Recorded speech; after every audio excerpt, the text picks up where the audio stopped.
ਜਦੋਂ ਮੈਂ ਇੱਥੇ ਆਈ ਸੀ ਮੈਂ 5 ਸਾਲ ਦੀ ਸੀ। ਮੇਰੇ ਮੰਮੀ ਦਾ ਮੇਰੇ ਪਾਪਾ ਨਾਲ ਡਿਵੋਰਸ ਹੋ ਗਿਆ ਸੀ। ਫਿਰ ਮੇਰੇ ਮੰਮਾ ਚਲੇ ਗਏ ਸੀ। ਫਿਰ ਮੇਰੇ ਪਾਪਾ ਮੈਨੂੰ ਇੱਥੇ ਛੱਡ ਗਏ। ਤੁਹਾਡੀ ਮੰਮੀ ਨੇ ਸੰਪਰਕ ਕਰਨ ਦੀ ਕੋਸ਼ਿਸ਼ ਕੀਤੀ ਹੈ? ਹਾਂਜੀ। ਤੁਹਾਨੂੰ ਮਿਲਣ ਆਉਂਦੇ?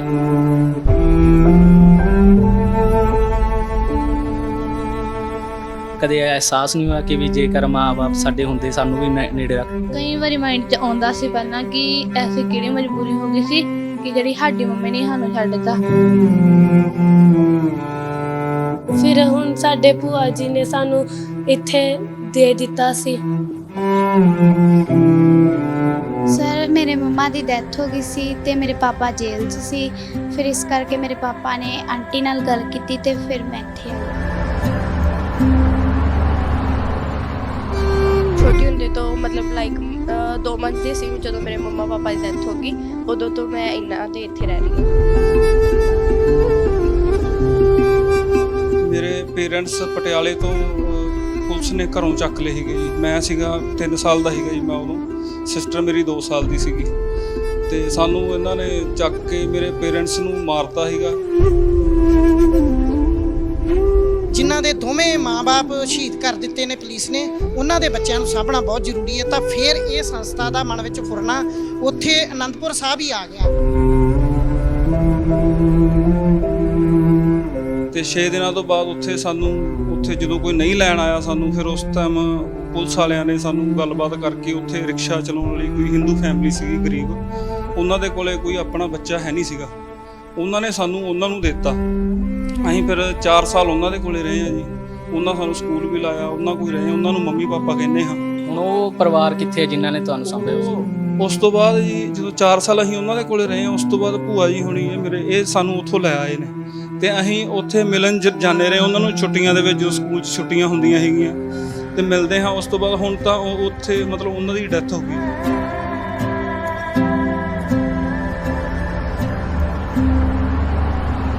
ਆਪਣੇ ਜਿਵੇਂ ਰਿਸ਼ਤੇਦਾਰ ਭੈਣ ਭਰਾ ਆ ਉਹਨਾਂ ਦੀ ਯਾਦ ਆਉਂਦੀ ਹੈ? ਆਉਂਦੀ ਹੈ ਸਾਨੂੰ ਸਾਡੇ ਪਾਪਾ ਦੀ ਯਾਦ, ਪਰ ਹੁਣ ਇੱਥੇ ਹੀ ਰਹਿ ਰਹੇ ਹਾਂ। ਇੱਥੋਂ ਦੀ ਆਦਤ ਪੈ ਗਈ ਹੈ।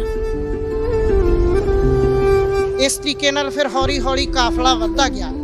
ਜਿਵੇਂ ਕਿ ਬੱਚਿਆਂ ਦੀ ਗਿਣਤੀ ਵੱਧਦੀ ਗਈ ਤਾਂ ਫਿਰ ਇਸੇ ਤਰੀਕੇ ਨਾਲ ਸਿੱਖ ਸੰਗਤਾਂ ਵੀ ਸਾਡੇ ਨਾਲ ਅਟੈਚ ਹੁੰਦੀਆਂ ਗਈਆਂ, ਜਿਨ੍ਹਾਂ ਵਿੱਚ ਸਭ ਤੋਂ ਵੱਡਾ ਯੋਗਦਾਨ ਜਿਹੜਾ ਹੈ ਜਥੇਦਾਰ ਗੁਰਚਰਨ ਸਿੰਘ ਜੀ ਟੌੜਾ ਜੀ ਦਾ ਹੈ। 99% ਬੱਚੇ ਜਿਹੜੇ ਨੇ ਉਹ ਚੰਗੇ ਅਹੁਦਿਆਂ ਤੇ ਗਏ ਨੇ ਤੇ ਚੰਗੀਆਂ ਮੱਲਾਂ ਮਾਰੀਆਂ ਨੇ ਉਹਨਾਂ ਬੱਚਿਆਂ ਨੇ। ਚੰਗੀ ਐਜੂਕੇਸ਼ਨ ਉਹਨਾਂ ਨੇ ਪ੍ਰਾਪਤ ਕੀਤੀ। ਸਿੱਖ ਇਤਿਹਾਸ ਕੁਰਬਾਨੀਆਂ ਨਾਲ ਭਰਿਆ ਇਤਿਹਾਸ ਹੈ। ਇੱਕ ਅਜਿਹਾ ਦੌਰ ਜੋ 1984 ਦੌਰਾਨ ਸਿੱਖ ਪਰਿਵਾਰਾਂ ਤੇ ਤਸ਼ੱਦਦ ਢਾਇਆ ਗਿਆ, ਜੋ ਕਿ ਰੌਂਗਟੇ ਖੜੇ ਕਰਨ ਵਾਲਾ ਹੈ। ਉਸ ਦੌਰਾਨ ਜਿਹੜੇ ਸਿੱਖ ਪਰਿਵਾਰਾਂ ਤੇ ਤਸ਼ੱਦਦ ਢਾਇਆ ਗਿਆ, ਉਹਨਾਂ ਪਰਿਵਾਰਾਂ ਦੇ ਜੋ ਬੱਚੇ ਬੇਸਹਾਰਾ ਹੋਏ, ਉਹਨਾਂ ਨੂੰ ਸਹਾਰਾ ਦੇਣ ਲਈ ਅੱਗੇ ਆਇਆ ਮਾਤਾ ਗੁਜਰੀ ਸਹਾਰਾ ਟਰੱਸਟ। ਔਨ 에ਅਰ ਤੇ ਸਵਾਗਤ ਕਰਦਾ ਮੈਂ ਸਤਨਾਮ ਸਿੰਘ ਬਠੋਈ, ਜੋ ਮਾਤਾ ਗੁਜਰੀ ਸਹਾਰਾ ਟਰੱਸਟ ਦੇ ਪ੍ਰਬੰਧਕ ਹਨ। ਉਹਨਾਂ ਨਾਲ ਅਸੀਂ ਗੱਲਬਾਤ ਕਰਨ ਪਹੁੰਚੇ ਹਾਂ ਅਤੇ ਜੋ ਸੰਸਥਾ ਵੱਲੋਂ ਬੱਚੇ ਸਾਂਭੇ ਜਾ ਰਹੇ ਨੇ ਉਹਨਾਂ ਨਾਲ ਵੀ ਅਸੀਂ ਗੱਲਬਾਤ ਕਰਾਂਗੇ। ਸੋ ਆਓ ਜਾਣਦੇ ਹਾਂ ਕਿ ਕਿਵੇਂ ਉਹ ਇਹ ਪ੍ਰਬੰਧ ਚਲਾ ਰਹੇ ਨੇ ਤੇ ਬੱਚਿਆਂ ਤੋਂ ਜਾਣਾਂਗੇ ਕਿ ਕਿਵੇਂ ਉਹ ਇਸ ਸੰਸਥਾ 'ਚ ਰਹਿ ਕੇ ਆਪਣਾਪਨ ਮਹਿਸੂਸ ਕਰ ਰਹੇ ਨੇ। ਮੈਂ ਜੀ 8th ਕਲਾਸ ਵਿੱਚ ਪੜ੍ਹ ਰਹੀ ਹਾਂ। ਇੱਥੇ ਰਹਿ ਕੇ ਸਾਨੂੰ ਬਹੁਤ ਵਧੀਆ ਮਹਿਸੂਸ ਹੋ ਰਿਹਾ ਹੈ। ਇੱਥੇ ਫ੍ਰੀ ਐਜੂਕੇਸ਼ਨ ਹੈ ਤੇ ਹੋਰ ਵੀ ਸਹੂਲਤਾਂ ਨੇ। ਇੱਥੇ ਰਹਿ ਕੇ ਸਾਨੂੰ ਬਹੁਤ ਵਧੀਆ ਮਿਲਿਆ, ਜੋ ਕਿ ਸਾਡੇ ਘਰ ਦੇ ਨਹੀਂ ਸੀ ਪੂਰੇ ਕਰ ਸਕੇ, ਉਹ ਇੱਥੇ ਆਂਟੀ ਜੀ ਨੇ ਕੀਤਾ। ਮਾਤਾ ਪਿਤਾ ਦੀ ਯਾਦ ਆਈ ਹੈ ਕਦੇ? ਉਹ ਤੇ ਆਉਂਦੀ ਹੈ ਜੀ। ਕਦੇ ਮਾਤਾ ਜੀ ਨੇ ਤੁਹਾਡੇ ਨਾਲ, ਤੁਹਾਡੀ ਮੰਮੀ ਨੇ ਸੰਪਰਕ ਕਰਨ ਦੀ ਕੋਸ਼ਿਸ਼ ਕੀਤੀ ਹੈ? ਹਾਂਜੀ। ਤੁਹਾਨੂੰ ਮਿਲਣ ਆਉਂਦੇ ਇੱਥੇ? ਆਉਂਦੇ ਨੇ ਜੀ, ਪਰ ਫਿਰ ਹੁਣ ਸਾਡੇ ਭੂਆ ਜੀ ਨੇ ਸਾਨੂੰ ਇੱਥੇ ਦੇ ਦਿੱਤਾ ਸੀ। ਕਿੰਨੀ ਉਮਰ ਦੇ ਸੀ ਜਦੋਂ ਤੁਸੀਂ ਇੱਥੇ ਆਏ ਸੀ? ਜੀ ਮੈਂ 2-2.5 ਸਾਲ ਦੀ ਸੀ ਪੂਰੀ ਜੀ। ਤੇ ਇੱਥੋਂ ਜੋ ਸੰਸਥਾ ਦੇ ਪ੍ਰਬੰਧਕ ਨੇ ਜਾਂ ਟੀਚਰ ਨੇ, ਉਹਨਾਂ ਵੱਲੋਂ ਆਪਣਾਪਨ ਪੂਰਾ ਮਹਿਸੂਸ ਹੋ ਰਿਹਾ ਤੁਹਾਨੂੰ? ਹੋ ਰਿਹਾ ਹੈ ਜੀ। ਹਾਂਜੀ। ਕੋਈ ਘਾਟ ਮਹਿਸੂਸ ਆਪਣੇ ਜਿਵੇਂ ਰਿਸ਼ਤੇਦਾਰ ਭੈਣ ਭਰਾ ਆ ਉਹਨਾਂ ਦੀ ਯਾਦ ਆਉਂਦੀ ਹੈ? ਆਉਂਦੀ ਹੈ ਸਾਨੂੰ ਸਾਡੇ ਪਾਪਾ ਦੀ ਯਾਦ, ਪਰ ਹੁਣ ਇੱਥੇ ਹੀ ਰਹਿ ਰਹੇ ਹਾਂ, ਇੱਥੋਂ ਦੀ ਆਦਤ ਪੈ ਗਈ ਹੈ। ਓਕੇ। ਤੇ ਕਿਹੜੀ ਕਲਾਸ 'ਚ ਹੋ? ਮੈਂ ਜੀ 8th ਕਲਾਸ ਵਿੱਚ ਹਾਂ। ਤੇ ਪੜ੍ਹ ਕੇ ਕੀ ਅੱਗੇ ਬਣਨਾ ਚਾਹੁੰਦੇ ਹੋ ਬੱਚੇ? ਮੈਂ ਜੱਜ ਬਣਨਾ ਚਾਹੁੰਦੀ ਹਾਂ। ਓਕੇ। ਤਾਂ ਤੁਹਾਨੂੰ ਇੱਥੇ ਰਹਿੰਦੇ ਆ ਕੋਈ ਕਿਸੇ ਦੀ ਤਰ੍ਹਾਂ ਦੀਆਂ ਮੁਸ਼ਕਲਾਂ, ਕਿਉਂਕਿ ਕਈ ਵਾਰ ਆਪਾਂ ਘਰੇ ਵੀ ਹੁੰਦੇ ਆ, ਉੱਦਾਂ ਦੀਆਂ ਮੁਸ਼ਕਲਾਂ ਆਉਂਦੀਆਂ? ਨਹੀਂ ਜੀ, ਇੱਥੇ ਸਾਨੂੰ ਕੋਈ ਐਵੇਂ ਦੀ ਮੁਸ਼ਕਿਲ ਨਹੀਂ ਹੈ, ਸਭ ਵਧੀਆ ਹੈ, ਸਾਨੂੰ ਸਭ ਸਹੂਲਤਾਂ ਪ੍ਰੋਵਾਈਡ ਹੋ ਰਹੀਆਂ ਨੇ ਜੀ। ਤੇ ਬੱਚੇ ਜਿਹੜੇ ਹੈਗੇ ਆ ਤੁਹਾਡੇ ਨਾਲ, ਉਹ ਕਿਵੇਂ ਨੇ? ਤੁਹਾਡੇ ਨਾਲ ਵਧੀਆ ਸਹਿਚਾਰ ਰੱਖਦੇ ਨੇ, ਰਲ ਮਿਲ ਕੇ ਰਹਿੰਦੇ ਆ? ਹਾਂਜੀ, ਅਸੀਂ ਸਾਰੇ ਰਲ ਮਿਲ ਕੇ ਰਹਿੰਦੇ ਹਾਂ, ਸਾਰਾ ਆਉਂਦੇ ਹਾਂ ਇੱਕੋ ਹੀ ਸਕੂਲ 'ਚ ਸਾਰੇ। ਕਿਹੜੀ ਕਲਾਸ 'ਚ ਪੜ੍ਹ ਰਹੇ ਬੱਚੇ? 10th। ਤੇ ਜਦੋਂ ਤੁਸੀਂ ਇੱਥੇ ਆਏ ਸੀ ਉਦੋਂ ਕਿੰਨੀ ਕੁ ਉਮਰ ਦੇ ਸੀਗੇ ਤੇ ਕਿਹੜੇ ਕਾਰਨ ਇੱਥੇ ਆਉਣਾ ਪਿਆ ਤੁਹਾਨੂੰ? ਜਦੋਂ ਮੈਂ ਇੱਥੇ ਆਈ ਸੀ ਮੈਂ 5 ਸਾਲ ਦੀ ਸੀ। ਮੇਰੇ ਮੰਮੀ ਦਾ ਮੇਰੇ ਪਾਪਾ ਨਾਲ ਡਿਵੋਰਸ ਹੋ ਗਿਆ ਸੀ, ਫਿਰ ਮੇਰੇ ਮੰਮਾ ਚਲੇ ਗਏ ਸੀ, ਫਿਰ ਮੇਰੇ ਪਾਪਾ ਮੈਨੂੰ ਇੱਥੇ ਛੱਡ ਗਏ। ਉਸ ਤੋਂ ਬਾਅਦ 'ਚ ਮੈਨੂੰ 10 ਸਾਲ ਹੋ ਗਏ ਇੱਥੇ ਰਹਿੰਦੀ ਨੂੰ, ਹੁਣ ਮੇਰਾ ਇਹੀ ਘਰ ਆ। ਤੇ ਮਾਤਾ ਨੇ ਤੁਹਾਡੇ ਨਾਲ ਜਾਂ ਪਿਤਾ ਨੇ ਤੁਹਾਡੇ ਨਾਲ ਸੰਪਰਕ ਕੀਤਾ ਬਾਅਦ 'ਚ? ਹਾਂਜੀ, ਪਾਪਾ ਨੇ ਕੀਤਾ। ਪਾਪਾ ਹਾਲੇ ਤੱਕ ਆਉਂਦੇ ਜਾਂਦੇ ਆ, ਵਧੀਆ ਮਿਲਦੇ ਵੀ ਆ। ਮੰਮਾ ਤਾਂ ਉਦੋਂ ਬਾਅਦ 'ਚ ਨਹੀਂ ਆਏ। ਅਜਿਹਾ ਕੀ ਕਾਰਨ ਬਣ ਗਿਆ ਕਿ ਮਾਤਾ ਇੰਨੇ ਤੁਹਾਡੇ ਤੋਂ ਦੂਰ ਹੋ ਗਈ? ਪਤਾ ਨਹੀਂ। ਮਾਤਾ ਪਿਤਾ ਯਾਦ ਆਉਂਦੀ ਹੈ ਵੈਸੇ? ਨਹੀਂ, ਮੰਮਾ ਦੀ ਨਹੀਂ, ਪਾਪਾ ਦੀ ਆਉਂਦੀ ਆ। ਜਦੋਂ ਤੁਸੀਂ ਬਚਪਨ 'ਚ ਥੋੜਾ ਮੈਚੁਰ ਹੋਏ ਹੋਗੇ, ਮਹਿਸੂਸ ਤਾਂ ਹੋਇਆ ਹੋਣਾ ਕਿ ਮਾਂ ਜਾਂ ਬਾਪ ਤੁਹਾਨੂੰ ਕੌਣ ਜ਼ਿਆਦਾ ਨੇੜੇ ਰੱਖਦਾ ਸੀ? ਕਦੇ ਹੋਣ ਹੀ ਨਹੀਂ ਦਿੱਤਾ ਸਾਡੇ ਆਂਟੀ ਨੇ ਸਾਨੂੰ। ਭੈਣ ਭਰਾ ਹੈਗਾ ਕੋਈ? ਮੇਰੀ ਇੱਕ ਸਿਸਟਰ ਸੀ, ਉਹ 10th ਕਰਕੇ ਚਲੇ ਗਿਆ, ਹੁਣ ਉਹ ਚਾਚੀ ਕੋਲ ਹੀ ਰਹਿੰਦੇ ਆ। ਉਹ ਵੀ ਇੱਥੇ ਪੜ੍ਹ ਕੇ? ਹਾਂਜੀ, ਇੱਥੇ 10th ਕਰਕੇ ਗਏ ਆ। ਉਹਨਾਂ ਨੂੰ ਵੀ ਇੱਥੇ ਮਾਤਾ ਪਿਤਾ ਨੇ ਛੱਡਤਾ ਸੀ? ਹਾਂਜੀ। 84 ਦਾ ਕਾਲਾ ਦੌਰ ਚੱਲ ਰਿਹਾ ਸੀ, ਤਾਂ ਸਾਡੇ ਜਿਹੜੇ ਪਰਿਵਾਰ ਸੀ, ਅਸੀਂ ਤਰਨਤਾਰਨ ਜ਼ਿਲ੍ਹੇ ਤੋਂ ਬਿਲੋਂਗ ਕਰਦੇ ਹਾਂ, ਮੱਖੀ ਪਿੰਡ ਆ ਸਾਡਾ। ਤਾਂ ਉਸ ਟਾਈਮ ਜਿਹੜੀ ਪੁਲਿਸ ਦੀ ਛਾਪੇਮਾਰੀ ਸੀ, ਉਹਦੇ ਕਰਕੇ ਸਾਡੇ ਪਿਤਾ ਜੀ ਸਨ ਜਿਹੜੇ, ਉਹਨਾਂ ਨੇ ਉੱਥੇ ਜਾਣਾ ਸੋਚਿਆ, ਮਤਲਬ ਯੂਪੀ 'ਚ ਅਸੀਂ ਸ਼ਾਮਲੀ ਚਲੇ ਗਏ। ਉੱਥੇ ਮੇਰੇ ਪਾਪਾ ਦਾ ਐਕਸੀਡੈਂਟ ਹੋ ਗਿਆ ਸੀ, ਤਾਂ ਸਾਨੂੰ ਫਿਰ ਜਦੋਂ ਮਾਤਾ ਗੁਜਰੀ ਸਹਾਰਾ ਟਰਸਟ ਬਾਰੇ ਪਤਾ ਲੱਗਾ ਤਾਂ ਅਸੀਂ ਇੱਥੇ ਆ ਗਏ। ਸਾਨੂੰ ਇੱਥੇ ਆਉਣ ਨੂੰ 20 ਸਾਲ ਹੋ ਗਏ ਨੇ। ਤੇ ਇੱਥੇ ਆਉਣ 'ਚ ਕੋਈ ਇੱਥੇ ਰਹਿੰਦੇ ਆ ਤੁਹਾਨੂੰ ਕੋਈ ਸਮੱਸਿਆ ਆਈ ਹੋਵੇ ਤੇ ਕੋਈ ਆਪਣਾਪਨ ਦੀ ਮਹਿਸੂਸ ਹੋਇਆ ਹੋਵੇ ਇੱਦਾਂ? ਹਾਂਜੀ ਵੀਰੇ, ਬਹੁਤ ਵਧੀਆ ਮਹਿਸੂਸ ਹੁੰਦਾ ਇੱਥੇ, ਕਿਉਂਕਿ ਮੇਰੀ ਸਾਰੀ ਪੜ੍ਹਾਈ ਮਤਲਬ ਸਕੂਲਿੰਗ, ਜੇ ਮੈਂ ਸਕੂਲਿੰਗ ਦੀ ਗੱਲ ਕਰਾਂ ਤਾਂ ਇੱਥੋਂ ਹੀ ਸੰਤ ਕਿਰਪਾਲ ਸਿੰਘ ਕਾਰ ਰੈਜੀਮੈਂਟ ਪਬਲਿਕ ਅਕੈਡਮੀ ਤੋਂ ਹੋਈ ਹੈ। ਤਾਂ ਜਾਂ ਮੇਰੀ ਕਾਲਜ ਦੀ ਪੜ੍ਹਾਈ ਹੈ ਜਿਹੜੀ ਮੈਂ ਫਤਿਹਗੜ੍ਹ ਸਾਹਿਬ ਸਰਹੰਦ ਤੋਂ ਕੀਤੀ ਹੈ। ਤਾਂ ਮੈਂ ਤਾਂ ਇਹੀ ਸ਼ੁਕਰਗੁਜ਼ਾਰ ਹਾਂ ਕਿ ਜੇ ਅਸੀਂ ਇੱਥੇ ਨਾ ਹੁੰਦੇ ਤਾਂ ਪਤਾ ਨਹੀਂ ਅਸੀਂ ਕਿਹੜੇ ਨਸ਼ਿਆਂ 'ਚ ਜਾਂ ਪੈ ਜਾਂਦੇ ਜਾਂ ਵਾਲ ਕਟਾ ਲੈਂਦੇ। ਇੱਥੇ ਆ ਕੇ ਸਾਨੂੰ ਸਿੱਖੀ ਦਾ ਸਰੂਪ ਮਿਲਿਆ। ਅਸੀਂ ਪਰਮਾਤਮਾ ਦਾ ਬਹੁਤ ਸ਼ੁਕਰਗੁਜ਼ਾਰ ਕਰਦੇ ਹਾਂ ਕਿ ਅਸੀਂ ਇੱਥੋਂ ਤੱਕ ਪਹੁੰਚੇ, ਅਤੇ ਅੱਗੇ ਵੀ ਸਾਨੂੰ ਉਮੀਦ ਹੈ ਕਿ ਪਰਮਾਤਮਾ ਸਾਡਾ ਹਮੇਸ਼ਾ ਹੀ ਐਵੇਂ ਸਾਥ ਦਿੰਦਾ ਰਹੂਗਾ ਤੇ ਅਸੀਂ ਅੱਗੇ ਵਧਦੇ ਰਵਾਂਗੇ। ਮੈਂ ਇੱਥੇ +2 ਕੀਤੀ ਆ ਤੇ ਹੁਣ ਮੈਂ ਆਇਲਸ ਕਰ ਰਹੀ ਹਾਂ, ਮੈਨੂੰ ਆਇਲਸ ਕਰਾ ਰਹੇ ਆ।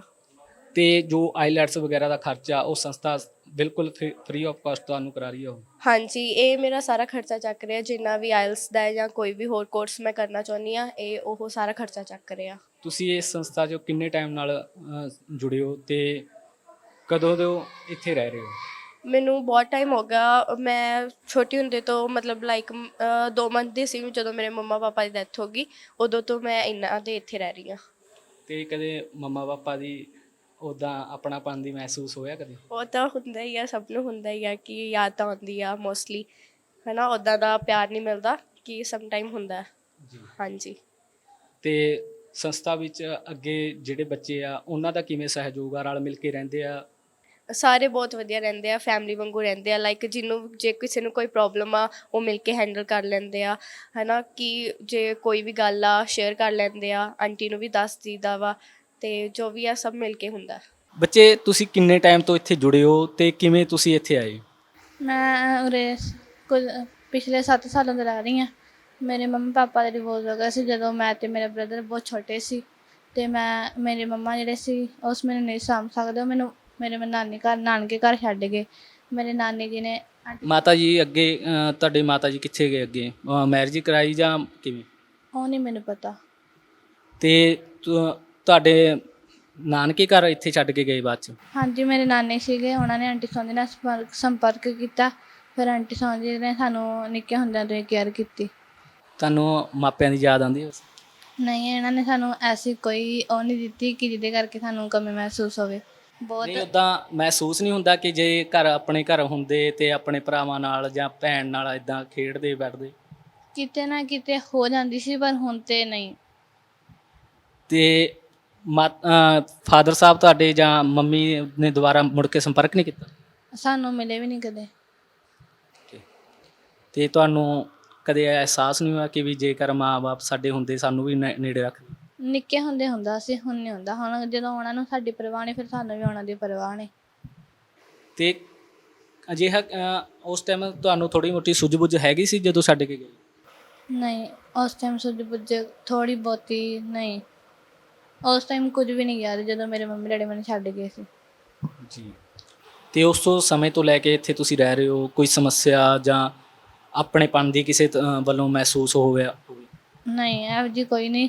ਆਂਟੀ ਸੌਂਦੀ ਨੇ ਕਦੇ ਸਾਨੂੰ ਬਗਾਨਿਆਂ ਵਾਂਗੂ ਟਰੀਟ ਨਹੀਂ ਕੀਤਾ, ਹਮੇਸ਼ਾ ਆਪਣਿਆਂ ਵਾਂਗੂ ਹੀ ਪਿਆਰ ਕੀਤਾ। ਕਿਤੇ ਸਾਨੂੰ ਕੋਈ ਚੀਜ਼ ਦੀ ਲੋੜ ਪਈ, ਕਿਤੇ ਕੋਈ ਪ੍ਰੋਬਲਮ ਆਈ, ਅਸੀਂ ਜਾ ਕੇ ਆਂਟੀ ਸੌਂਦੀ ਨੂੰ ਦੱਸਦੇ ਹਾਂ। ਜਿਵੇਂ ਉਹ ਦੱਸ ਰਹੇ ਸੀਗੇ ਕਰੋਨਾ ਦੌਰਾਨ ਹਾਲਾਤ ਬਣ ਗਏ ਸੀਗੇ ਕਿ ਬੱਚੇ ਜ਼ਿਆਦਾ ਬੋਲਣ ਲੱਗ ਗਏ ਸੀਗੇ, ਉਸ ਟਾਈਮ ਮਾਰ ਕੁੱਟ ਕਦੇ ਹੋਈ ਆਂਟੀ ਵੱਲੋਂ? ਮਾਰਕੀਟ ਤੇ ਘਰ 'ਚ ਹੀ ਮਾਪੇ ਕਰਦੇ ਆ, ਤੇ ਜਿੱਥੇ ਗਲਤੀ ਉੱਥੇ ਕਰਨੀ ਆ। ਤੇ ਉਦੋਂ ਕਿਵੇਂ ਤੁਸੀਂ ਆਪਾਂ ਰਹੇ ਜਦੋਂ ਕਰੋਨਾ, ਕਿਉਂਕਿ ਉਦੋਂ ਤਾਂ ਬਹੁਤ ਜ਼ਿਆਦਾ ਇੰਨਾ ਸਟ੍ਰਿਕਸ਼ਨ ਹੋ ਗਈ ਸੀਗੀ ਕਿ ਇੱਕ ਦੂਜੇ ਤੋਂ ਬਹੁਤ ਦੂਰ ਰਹਿਣਾ ਪੈਂਦਾ ਸੀ। ਫਿਰ ਵੀ ਅੱਧੇ ਬੱਚੇ ਘਰ ਜਿਨ੍ਹਾਂ ਦੇ ਪੇਰੈਂਟਸ ਸੀਗੇ ਘਰ ਚਲੇ ਜਾਂਦੇ। ਮੇਰੇ ਵੀ ਮਾਸੀ ਹੋਰੀ ਹੈਗੇ ਨੇ, ਨਾਨਕਿਆਂ ਦੀ ਫੈਮਿਲੀ ਹੈਗੀ। ਮੈਂ ਵੀ ਥੋੜ੍ਹਾ ਚਿਰ ਉੱਥੇ ਲੱਗ ਗਈ ਸੀ, ਬਾਅਦ 'ਚ ਵਾਪਸ ਟਰਸਟ 'ਚ ਆ ਗਈ ਸੀ, ਫਿਰ ਬਸ ਰਹੀ ਗਏ। ਤੇ ਮਾਸੀ ਜਾਂ ਭੂਆ ਵਗੈਰਾ ਮਿਲਣ ਆਉਂਦੇ ਆ? ਭੂਆ ਤਾਂ ਮੈਂ ਵੇਖੇ ਨਹੀਂ ਕਦੇ, ਨਾ ਹੀ ਪਤਾ ਹੈ ਕਿ ਨਹੀਂ ਹੈ, ਬਸ ਮਾਸੀ ਹੈਗੇ ਨੇ। ਕੋਈ ਹੋਰ ਸਿਸਟਰ ਬ੍ਰਦਰ ਤੁਹਾਡਾ? ਮੇਰੇ ਕਜ਼ਨ ਬ੍ਰਦਰ ਸਿਸਟਰ ਹੈਗੇ ਨੇ, 3 ਮਾਸੀਆਂ ਨੇ। ਮਿਲਣ ਆਉਂਦੇ ਆ? ਹਾਂਜੀ, ਕਦੇ ਕਈ ਵਾਰੀ ਆ ਜਾਂਦੇ ਨੇ। ਤੇ ਤੁਹਾਨੂੰ ਕਦੇ ਮਹਿਸੂਸ ਨਹੀਂ ਹੋਇਆ ਕਿ ਵੀ ਮਾਂ ਹੁੰਦੀ ਜੇ, ਜਾਂ ਕਿਉਂ ਅਜਿਹਾ ਹੋਇਆ ਵੀ ਮਾਂ ਨੇ ਮੈਨੂੰ ਇੱਥੇ ਛੱਡਿਆ? ਇਹੋ ਜਿਹੀ ਕੀ ਮਜਬੂਰੀ ਬਣੀ? ਕਈ ਵਾਰੀ ਮਾਈਂਡ 'ਚ ਆਉਂਦਾ ਸੀ ਪਹਿਲਾਂ ਕਿ ਐਸੀ ਕਿਹੜੀ ਮਜਬੂਰੀ ਹੋ ਗਈ ਸੀ ਕਿ ਜਿਹੜੀ ਸਾਡੀ ਮੰਮੀ ਨੇ ਸਾਨੂੰ ਛੱਡਤਾ। ਬਸ ਫਿਰ ਸੋਚਦੇ ਕੋਈ ਗੱਲ ਨਹੀਂ, ਹੁਣ ਛੱਡਤਾ, ਹੁਣ ਆਪਾਂ ਆਪਣਾ ਵੇਖਣਾ, ਅੱਗੇ ਫਿਊਚਰ ਕੀ ਕਰਨਾ। ਅੱਗੇ ਬੱਚੇ ਜ਼ਿੰਦਗੀ 'ਚ ਕੀ ਸੋਚਿਆ, ਪੜ੍ਹ ਲਿਖ ਕੇ ਕੀ ਬਣਨਾ ਚਾਹੁੰਦੇ ਹੋ? ਜੱਜ। ਜੱਜ ਹੀ ਕਿਉਂ? ਮੈਂ 2 ਬੱਚੇ ਪਹਿਲਾਂ ਬੋਲ ਕੇ ਗਿਆ ਵੀ ਅਸੀਂ ਲਾ ਹੀ ਕਰਨਾ ਤੇ ਜੱਜ ਹੀ ਬਣਨਾ। ਕਿਉਂਕਿ ਉਰੇ ਦੁਨੀਆ 'ਚ ਬਹੁਤ ਜ਼ਿਆਦਾ ਮਤਲਬ ਕਿ ਬਹੁਤ ਜ਼ਿਆਦਾ ਕ੍ਰਾਈਮ ਹੋ ਰਹੇ ਨੇ, ਜਿਨ੍ਹਾਂ ਨੂੰ ਨਾਇਨਸਾਫੀ ਨਹੀਂ ਮਿਲ ਰਹੀ। ਮੈਂ ਚਾਹੁੰਦੀ ਹਾਂ ਉਹਨਾਂ ਨੂੰ ਜਸਟਿਸ ਦਿਵਾਵਾਂ। ਅਜਿਹੇ ਕੀ ਕਾਰਨ ਬਣ ਗਏ ਕਿ ਉਹ ਤੁਹਾਨੂੰ ਇੱਥੇ ਛੱਡ ਗਏ? ਸਰ ਮੇਰੇ ਮੰਮਾ ਦੀ ਡੈਥ ਹੋ ਗਈ ਸੀ ਤੇ ਮੇਰੇ ਪਾਪਾ ਜੇਲ੍ਹ 'ਚ ਸੀ। ਫਿਰ ਇਸ ਕਰਕੇ ਮੇਰੇ ਪਾਪਾ ਨੇ ਆਂਟੀ ਨਾਲ ਗੱਲ ਕੀਤੀ ਤੇ ਫਿਰ ਮੈਂ ਇੱਥੇ ਆਈ। ਠੀਕ ਹੈ। ਤੇ ਤੁਸੀਂ ਇੱਥੇ ਜੋ ਸੰਸਥਾ ਦੇ ਪ੍ਰਬੰਧਕ ਨੇ ਜਾਂ ਇੱਥੇ ਟੀਚਰ ਨੇ, ਉਹਨਾਂ ਵੱਲੋਂ ਆਪਣਾਪਨ ਤੁਹਾਨੂੰ ਪੂਰਾ ਮਹਿਸੂਸ ਕਰਾਇਆ ਜਾਂਦਾ? ਸਰ ਯੈਸ, ਆਂਟੀ ਨੇ ਕਦੀ ਸਾਨੂੰ ਇਹ ਦਿਖਾਇਆ ਹੀ ਨਹੀਂ ਕਿ ਅਸੀਂ ਉਹਨਾਂ ਦੇ ਆਪਣੇ ਨਹੀਂ ਹੈਗੇ। ਆਂਟੀ ਸਾਨੂੰ ਆਪਣਿਆਂ ਵਾਂਗੂ ਹੀ ਪਿਆਰ ਕਰਦੇ ਨੇ। ਤੇ ਪੜ੍ਹ ਕੇ ਅੱਗੇ ਕੀ ਬਣਨਾ ਚਾਹੁੰਦੇ ਹੋ? ਸਰ ਮੈਂ ਟੀਚਰ ਬਣਨਾ ਚਾਹੁੰਦੀ ਹਾਂ। ਠੀਕ ਹੈ। ਤੇ ਵੈਸੇ ਪਿੰਡ ਦਾ ਪਤਾ ਵੀ ਕਿਹੜੇ ਪਿੰਡ ਤੋਂ ਸੀ ਤੁਸੀਂ? ਸਰ ਅਸੀਂ ਇੱਥੇ ਪਟਿਆਲੇ ਤੋਂ ਹੀ ਸੀ। ਠੀਕ ਹੈ, ਪਟਿਆਲਾ ਸ਼ਹਿਰ ਤੋਂ। ਭੈਣ ਜੀ, ਜੋ ਇਹ ਸਹਾਰਾ ਟਰੱਸਟ ਤੁਸੀਂ ਚਲਾ ਰਹੇ ਹੋ ਜਾਂ ਅਕੈਡਮੀ ਚਲਾ ਰਹੇ ਹੋ, ਪਹਿਲਾਂ ਅਕੈਡਮੀ ਦਾ ਨਾਮ ਦੱਸ ਦਿਓ ਜੀ, ਤੇ ਇਸ ਨੂੰ ਕਿਵੇਂ ਤੁਸੀਂ ਪ੍ਰਬੰਧ ਕਰ ਰਹੇ ਹੋ ਇਹ ਸਾਰਾ? ਜੀ, ਮਾਤਾ ਗੁਜਰੀ ਸਹਾਰਾ ਟਰੱਸਟ 1995 ਦੇ ਵਿੱਚ ਸ਼ੁਰੂ ਕੀਤਾ ਗਿਆ ਸੀਗਾ। 1995 ਦੇ ਵਿੱਚ ਮਾਤਾ ਗੁਜਰੀ ਸਹਾਰਾ ਟਰੱਸਟ ਜਿਹੜਾ ਹੈ, ਬਾਬਾ ਨਛੱਤਰ ਸਿੰਘ ਜੀ ਜੋ ਕਿ ਚੇਅਰਮੈਨ ਨੇ, ਉਹਨਾਂ ਦੇ ਨਾਂ ਹੇਠ ਰਜਿਸਟਰਡ ਕਰਾਈ ਗਈ ਇਹ ਸੰਸਥਾ ਹੈ। ਜਿਵੇਂ ਕਿ 1984 ਤੋਂ 1994 ਤੱਕ 10 ਸਾਲ ਬਲੂ ਸਟਾਰ ਤੋਂ ਬਾਅਦ ਵਿੱਚ ਜਿਹੜੇ ਸਿੰਘ ਸੀ ਉਹਨਾਂ ਨੂੰ ਕੋ ਕੇ ਸ਼ਹੀਦ ਕੀਤਾ ਗਿਆ, ਤਾਂ ਹਜ਼ਾਰਾਂ ਪਰਿਵਾਰ ਨੇ ਜਿਹੜੇ ਉਹ ਬੇਘਰ ਹੋ ਗਏ। ਪੁਲਿਸ ਦਾ ਜ਼ੋਰ ਇੰਨਾ ਜ਼ਿਆਦਾ ਸੀਗਾ ਕਿ ਉਹਨਾਂ ਗੱਲਾਂ ਨੂੰ ਯਾਦ ਕਰਕੇ ਰੌਂਗਟੇ ਖੜੇ ਹੋ ਜਾਂਦੇ ਨੇ। ਤਾਂ ਇਸੇ ਸਮੇਂ ਦੌਰਾਨ ਹੀ ਮੇਰੇ ਪਰਿਵਾਰ ਦੇ ਵੀ 5 ਜੀ ਸ਼ਹੀਦ ਕੀਤੇ ਸੀਗੇ ਪੁਲਿਸ ਨੇ। ਮੇਰੇ ਹਸਬੈਂਡ ਸਰਦਾਰ ਖੜਕ ਸਿੰਘ ਘਿੱਲੀ ਜੋ ਕਿ ਕਲਾਨੌਰ ਤੋਂ ਸੀਗੇ, ਤਾਂ ਮੇਰੇ ਪੇਕੇ ਜੋ ਕਿ ਪਟਿਆਲੇ ਸੀ, ਮੋਤੀ ਬਾਗ ਗੁਰਦੁਆਰਾ ਸਾਹਿਬ ਦੀ ਬੈਕ ਸਾਈਡ 'ਤੇ ਮੇਰਾ ਭਰਾ ਰਹਿੰਦਾ ਸੀ।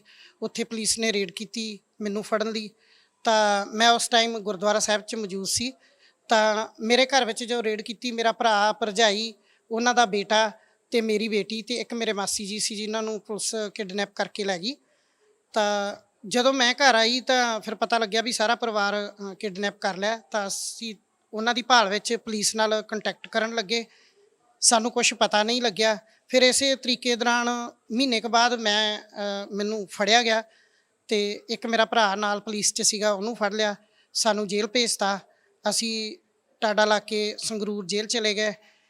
ਤਾਂ ਮੇਰੀ ਵੱਡੀ ਭੈਣ ਜਿਹੜੀ ਸੁਰਿੰਦਰ ਕੌਰ ਸੀ, ਉਹ ਪੈਰਵਾਈ ਕਰਦੀ ਸੀ। ਉਸ ਟਾਈਮ ਬੇਅੰਤ ਸਿੰਘ ਦਾ ਬੁੱਚੜ ਦਾ ਰਾਜ ਸੀਗਾ। ਤਾਂ ਪੰਜਾਬ ਦੇ ਵਿੱਚ ਜਿਹੜਾ ਤਸ਼ੱਦਦ ਸੀ ਉਹ ਬੜੇ ਉੱਚ ਘਟੀਆ ਦਰਜੇ ਦਾ ਸੀਗਾ। ਉਸ ਦੌਰਾਨ ਮੇਰੀ ਵੱਡੀ ਸਿਸਟਰ ਜਿਹੜੀ ਹੈ ਉਹ ਪੈਰਵਾਈ ਕਰਦਿਆਂ ਦੌਰਾਨ ਉਹਨੂੰ ਕਹਿੰਦੇ ਅੱਜ ਘਰ ਚਲ ਜਾ, ਪਰਸੋਂ ਨੂੰ ਤੁਹਾਡਾ ਪਰਿਵਾਰ ਛੱਡ ਦਿਆਂਗੇ। ਤਾਂ ਮੇਰੀ ਸਿਸਟਰ ਘਰ ਚਲੀ ਗਈ। 12 ਦਸੰਬਰ ਦੀ ਰਾਤ ਨੂੰ ਉਹਨੂੰ ਵੀ ਚੁੱਕ ਲਿਆ, ਫਿਰ ਉਹਦਾ ਵੀ ਨਹੀਂ ਪਤਾ ਲੱਗਿਆ। ਫਿਰ ਇਸੇ ਸਮੇਂ ਦੌਰਾਨ ਮੈਂ ਜਦੋਂ ਜੇਲ੍ਹ 'ਚੋਂ ਬਾਹਰ ਆਈ ਤਾਂ ਮੈਂ ਆ ਕੇ ਦੇਖਿਆ ਕਿ ਮੈਂ ਆਪਣੇ ਪਰਿਵਾਰ ਨੂੰ ਛਡਾਵਾਂ।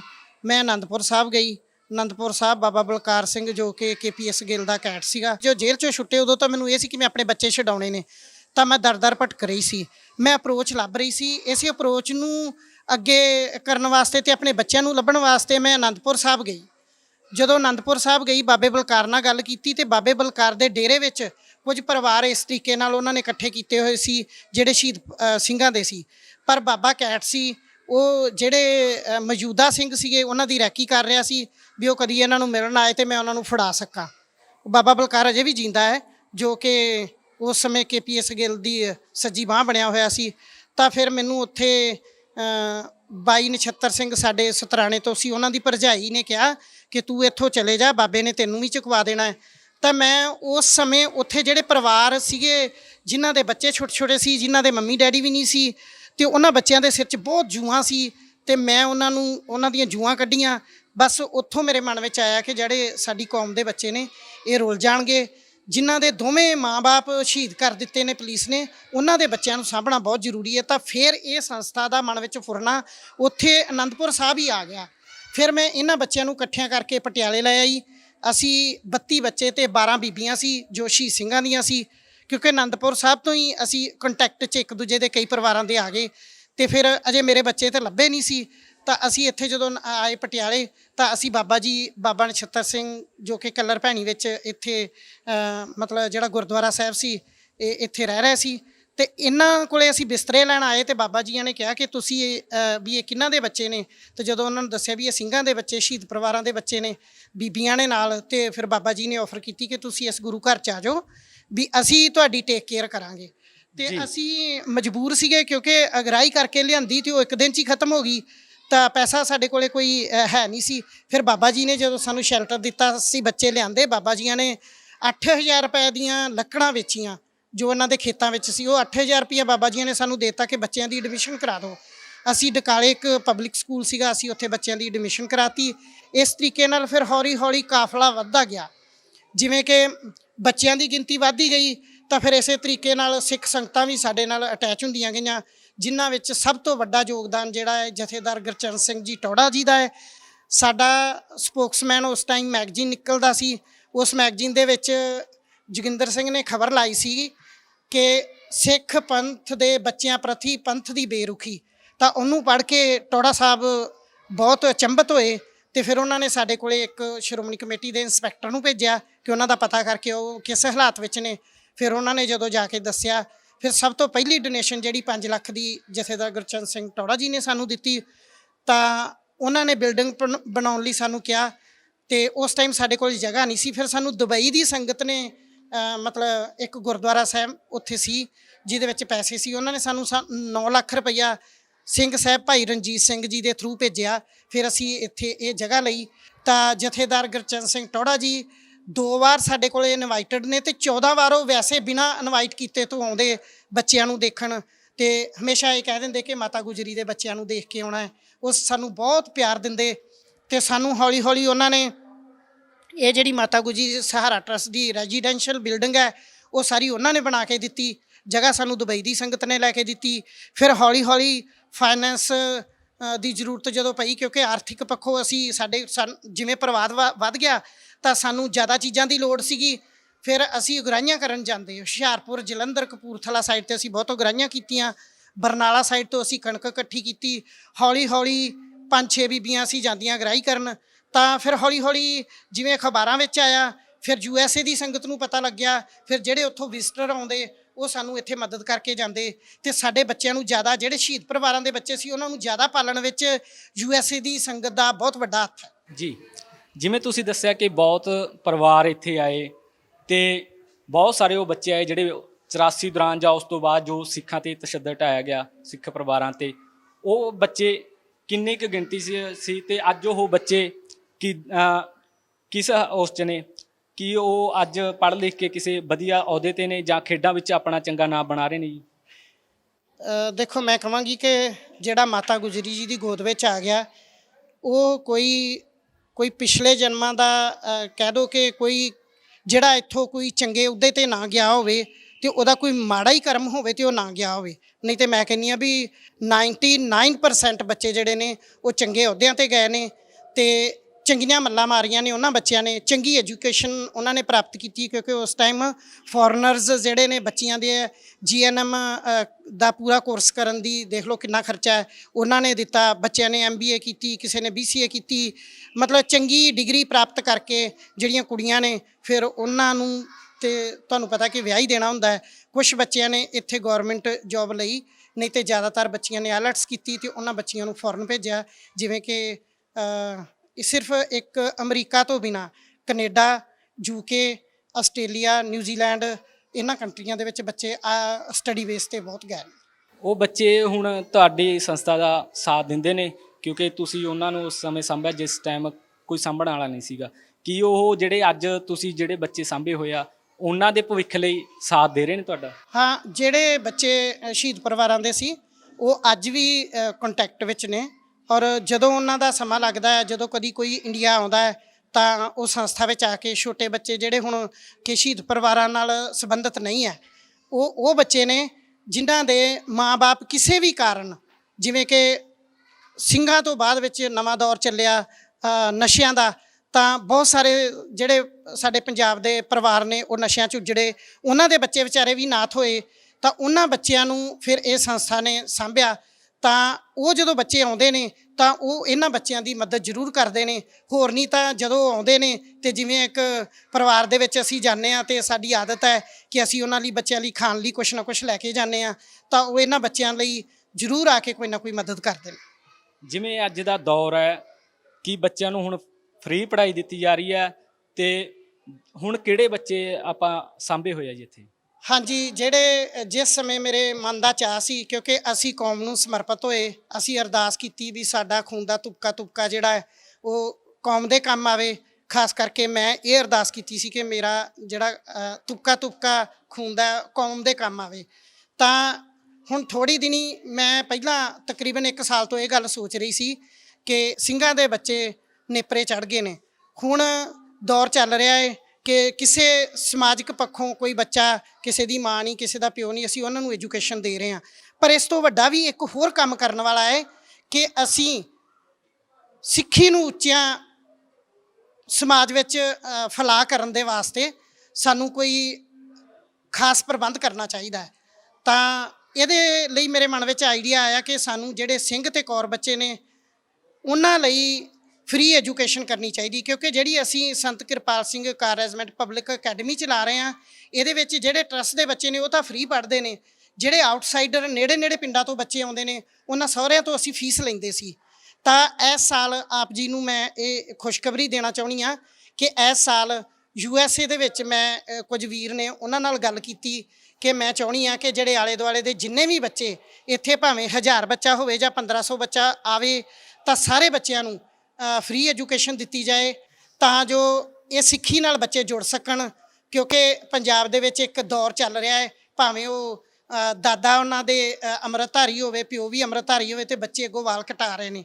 ਤਾਂ ਇਸ ਸਿੱਖੀ ਦੇ ਫਲ ਨੂੰ ਪੱਕਿਆਂ ਕਰਨ ਵਾਸਤੇ ਮੈਂ ਚਾਹੁੰਦੀ ਹਾਂ ਕਿ ਬੱਚਿਆਂ ਨੂੰ ਕੋਈ ਐਜੂਕੇਸ਼ਨ ਵੱਲੇ ਇਹੋ ਜਿਹੀ ਨਾਲ ਐਜੂਕੇਸ਼ਨ ਦਿੱਤੀ ਜਾਵੇ। ਦੁਨਿਆਵੀ ਸਿੱਖਿਆ ਤਾਂ ਬੱਚੇ ਲੈ ਹੀ ਰਹੇ ਨੇ, ਤਾਂ ਇਹਦੇ ਨਾਲ ਬੱਚਿਆਂ ਨੂੰ ਸਿੱਖੀ ਦੀ ਸਿੱਖਿਆ ਦਿੱਤੀ ਜਾਵੇ ਤਾਂ ਜੋ ਬੱਚੇ ਸਿੱਖੀ ਵਿੱਚ ਪੱਕੇ ਰਹਿ ਸਕਣ। ਤਾਂ ਫਿਰ ਉਹਦੇ ਲਈ ਸਿੱਖ ਸੁਸਾਇਟੀ ਆਫ ਇੰਡੀਆਨਾ ਤੇ ਪ੍ਰੋਫੈਸਰ ਸੁਖਵੰਤ ਸਿੰਘ ਹੁਣਾਂ ਨੇ ਮੇਰੀ ਇਸ ਗੱਲ ਨੂੰ ਮੰਨਦਿਆਂ ਹੋਇਆਂ ਮੇਰੇ ਸਿਰ ਤੇ ਹੱਥ ਰੱਖਿਆ ਕਿ ਅਸੀਂ ਆਉਣ ਵਾਲੇ ਸਮੇਂ ਵਿੱਚ ਜਿਹੜੀ ਤੁਹਾਡੀ ਅਕੈਡਮੀ ਹੈ ਇਹਦਾ ਜਿੰਨਾ ਸਟਾਫ ਹੋਊਗਾ ਸੈਲਰੀ ਅਸੀਂ ਦੇਵਾਂਗੇ, ਤੇ ਤੁਸੀਂ ਆਲੇ ਦੁਆਲੇ ਦੇ ਬੱਚੇ ਨੇ ਜਿਹੜੇ ਉਹਨਾਂ ਸਾਰਿਆਂ ਨੂੰ ਜਿਹੜੇ ਬੱਚੇ ਅੰਮ੍ਰਿਤਧਾਰੀ ਹੋਣ ਜਾਂ ਬੱਚੇ ਸਿੱਖੀ ਨੂੰ ਅਪਣਾ ਲੈਣ, ਉਹਨਾਂ ਬੱਚਿਆਂ ਨੂੰ ਤੁਸੀਂ ਫ੍ਰੀ ਐਜੂਕੇਸ਼ਨ ਦੇਣੀ ਹੈ। ਤਾਂ ਅਸੀਂ ਇਸ ਸਾਲ ਤੋਂ ਇਹ ਤੁਸੀਂ ਬਾਹਰ ਬੋਰਡ ਲੱਗਿਆ ਦੇਖਿਆ ਹੋਵੇਗਾ ਕਿ ਅੰਮ੍ਰਿਤਧਾਰੀ ਬੱਚਿਆਂ ਲਈ ਫ੍ਰੀ ਸਿੱਖਿਆ। ਸਿਰਫ ਅੰਮ੍ਰਿਤਧਾਰੀ ਨਹੀਂ, ਜਿਹੜੇ ਬੱਚਿਆਂ ਦੇ ਵਾਲ ਕੱਟੇ ਹੋਏ ਨੇ ਉਹਨਾਂ ਦੇ ਪੇਰੈਂਟਸ ਜੇ ਆਣ ਕੇ ਸਾਡੇ ਕੋਲ ਇੱਕ ਐਫੀਡੇਵਿਟ ਦਿੰਦੇ ਨੇ ਕਿ ਅਸੀਂ ਆਉਣ ਵਾਲੇ ਸਮੇਂ ਵਿੱਚ ਬੱਚੇ ਨੂੰ ਸਿੱਖੀ ਵਿੱਚ ਪਰਪੱਕ ਕਰਨ ਵਿੱਚ ਤੁਹਾਡਾ ਸਾਥ ਦੇਵਾਂਗੇ, ਤਾਂ ਅਸੀਂ ਉਹਨਾਂ ਬੱਚਿਆਂ ਦੀ ਐਡਮਿਸ਼ਨ ਫ੍ਰੀ ਕਰ ਰਹੇ ਹਾਂ। ਕੋਈ ਐਡਮਿਸ਼ਨ ਫੀਸ ਨਹੀਂ, ਕੋਈ ਫੀਸ ਨਹੀਂ। ਬੱਚਿਆਂ ਦੀਆਂ ਕਿਤਾਬਾਂ ਤੇ ਵਰਦੀਆਂ ਪੇਰੈਂਟਸ ਲੈ ਕੇ ਦੇ ਰਹੇ ਨੇ ਤੇ ਬਾਕੀ ਅਸੀਂ ਉਹਨਾਂ ਨੂੰ ਫ੍ਰੀ ਸਿੱਖਿਆ ਦੇ ਰਹੇ ਹਾਂ। ਕਿਹੜੀ ਕਲਾਸ ਦੀ ਕੀਤੀ ਹੈ ਫ੍ਰੀ ਹੈ? +2 ਤੱਕ ਦੀ ਫ੍ਰੀ ਸਿੱਖਿਆ ਹੈ ਔਰ ਸਿਰਫ ਕਿਤਾਬਾਂ ਬੱਚਿਆਂ ਨੇ ਲੈਣੀਆਂ ਨੇ ਤੇ ਵਰਦੀ ਲੈਣੀ ਹੈ। ਤੇ ਸੰਸਥਾ ਵੱਲੋਂ ਜੀ ਹੁਣ ਕਿੰਨੇ ਬੱਚਿਆਂ ਨੂੰ ਸਾਂਭਿਆ ਜਾ ਰਿਹਾ ਕਿ ਅਜਿਹੇ ਕਿੰਨੇ ਬੱਚੇ ਨੇ ਜਿਹੜੇ ਬੇਸਹਾਰਾ ਨੇ ਤੇ ਉਹਨਾਂ ਦੀ ਤੁਸੀਂ ਸਾਂਭ ਸੰਭਾਲ ਕਰ ਰਹੇ ਹੋ ਤੇ ਉਹਨਾਂ ਦਾ ਖਾਣਾ ਤੇ ਜੋ ਵੀ ਕੱਪੜੇ ਦਾ ਹੈਗਾ ਪ੍ਰਬੰਧ ਉਹ ਸਾਰਾ ਸੰਸਥਾ ਵੱਲੋਂ ਕੀਤਾ ਜਾਂਦਾ ਜੀ? ਦੇਖੋ ਜੀ, ਸੰਸਥਾ ਕੋਈ ਥੱਲਿਓਂ ਕੁਝ ਉਗਦਾ ਤਾਂ ਨਹੀਂ ਜਿੱਥੋਂ ਕੱਢ ਰਹੀ ਹੈ, ਸੰਗਤ ਕਿਰਪਾ ਕਰ ਰਹੀ ਹੈ ਇਹਨਾਂ ਬੱਚਿਆਂ ਤੇ। ਜਦੋਂ ਤੋਂ 1995 ਤੋਂ ਇਹ ਸੰਸਥਾ ਚੱਲ ਰਹੀ ਹੈ ਤਾਂ ਇਹ ਕਹਿ ਲਓ ਕਿ ਸੰਗਤ ਦੀ ਕਿਰਪਾ ਦੇ ਨਾਲ ਹੁਣ ਤੱਕ ਅਸੀਂ ਇਹਨਾਂ ਬੱਚਿਆਂ ਨੂੰ ਪ੍ਰਫੁੱਲਿਤ ਕਰ ਸਕੇ ਹਾਂ ਤੇ ਅੱਗੇ ਵੀ ਅਕਾਲ ਪੁਰਖ ਵਾਹਿਗੁਰੂ ਇਸੇ ਤਰੀਕੇ ਨਾਲ ਕਿਰਪਾ ਕਰੇਗਾ, ਕਿਉਂਕਿ ਸੰਗਤ ਦੇ ਮਨ ਵਿੱਚ ਦਇਆ ਹੈ। ਉਹ ਚਾਹੁੰਦੀ ਹੈ ਕਿ ਜੇ ਕੋਈ ਸਿੱਖ ਸੰਸਥਾ ਚੱਲ ਰਹੀ ਹੈ ਤਾਂ ਉਹਨੂੰ ਫੀਡ ਕੀਤਾ ਜਾਵੇ, ਕਿਉਂਕਿ ਪੈਸੇ ਤੋਂ ਬਿਨਾ ਕੋਈ ਵੀ ਕਾਰਜ ਸਿੱਧ ਨਹੀਂ ਹੁੰਦਾ।